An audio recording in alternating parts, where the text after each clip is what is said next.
Okay, we're back with just a few final points for this particular chapter on perception and sensation. And here we'll be talking about receptor processes in terms of the visual processes and auditory processes. Briefly, the visual processes allows for the processing of visual details through the use of the eyes.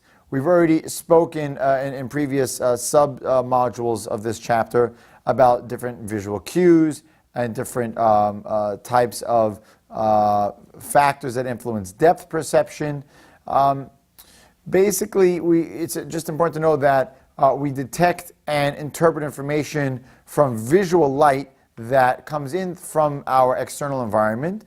And this visual light basically hits upon the retina and then travels onto the optic nerve and into the back of the into the visual cortex.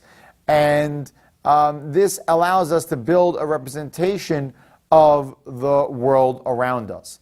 There are a lot of details about the visual processing and the optic nerve, such as how information is actually flipped upside down when it goes into the brain, how one side of the eye sees the opposite visual field, and it's bringing all this information together that creates the visual imagery on the visual cortex in the back of the brain. I think that is a bit beyond what you'll probably need to know for the CLEP exam, but I figured it's best just to give you some sprinklings of that detail.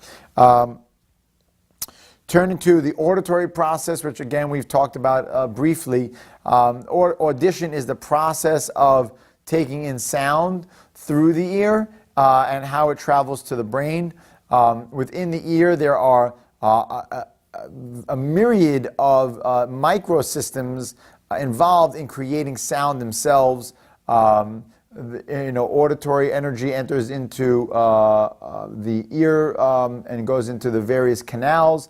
There is almost like a drum that resonates and creates energetic movement against a membrane in the ear, which sends information further along into the auditory nerve system until eventually it hits the auditory cortex of the brain, and that's where we process all of the auditory information within the brain, and this is how we interpret information as being meaningful or less than meaningful. Again, just for consideration, how much sound is in your environment as you're walking the streets or in your own home or as you're listening to this video? How many competing sounds are there? Your brain is actually taking that in, and there are resonance and vibrations occurring in your earlobe within the ear canal, but you're filtering it out. You're deciding that it's not meaningful for you because that is part of the complexity and quite the brilliance of the auditory or audition system. So that really covers it for the various topics within sensation and perception. I will stress again, this is probably one of the two more technical modules, this along with the module on the brain.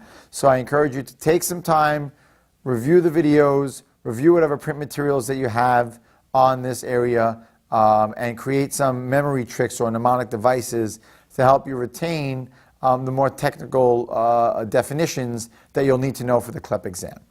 All right, we'll see you at the next module in just a few.